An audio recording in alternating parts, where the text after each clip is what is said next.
The power utility is being accused of giving contradicting reasons for load shedding. Energy regulator nurses holding public hearings following the power utility's application to increase electricity prices by 15%. Eskom's previously blamed a coal shortage for rolling blackouts, but now says it had problems with generation at its plants. ENCA's Tuba has more. Anger and frustration. Lobby groups are against Eskom's proposed electricity tariff increase. We all as community need to stand together. We're sick and tired of Eskom exploiting our community, and we cannot afford the increases that they are expecting of us. We want the national regulator, NERSA, to ensure that for the first time they must dispute, they must reject this application from Eskom.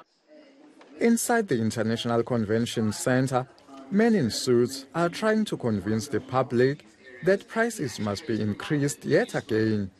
Eskom wants you to pay 15% more for power over the next 3 years. Coincidentally, this happened during its presentation. In total, the amount of revenue we will require over these 3 years is in the region of about 763 billion rand over the next 3 years. That's the requirement Eskom has. The energy regulator is now gauging the public's reaction to this. It's considering the impact of tariff hikes on both Eskom and power users.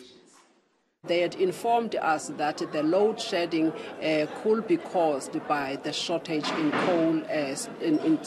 coal, stockpile. However, then you get a different information from other officials of Eskom. NERSA's decision is expected on the 1st of March. New prices will be coming into effect in April. Tuba, Durban. Driver attitudes are to blame for the increase in the festive season road death toll. So says Transport Minister Bladen Nzimande. Nearly 100 more people died last December compared to 2017.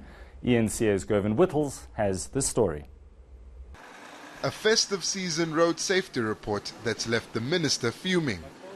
A total of 1,612 people died between the 1st of December and the 8th of January.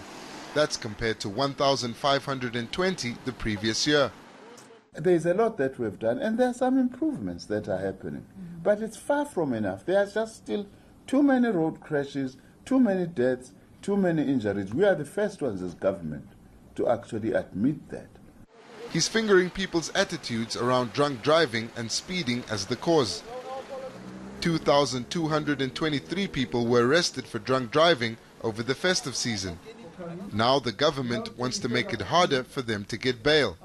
What we are mooting is a situation where you escalate the classification of the offence to disincentivize the ease with which bail is granted. It's a fact.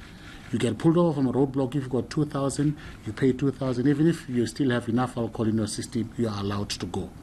The department wants traffic officials conducting roadblocks 24 hours a day and minimum sentences to be imposed on offenders.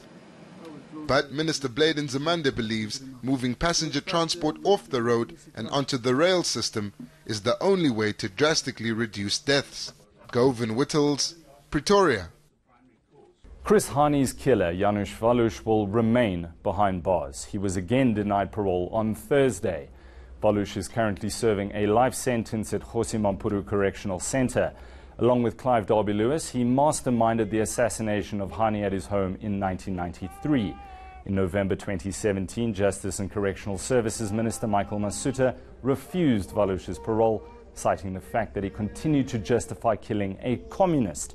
Masuta says he's receiving conflicting psychological reports on the Polish national.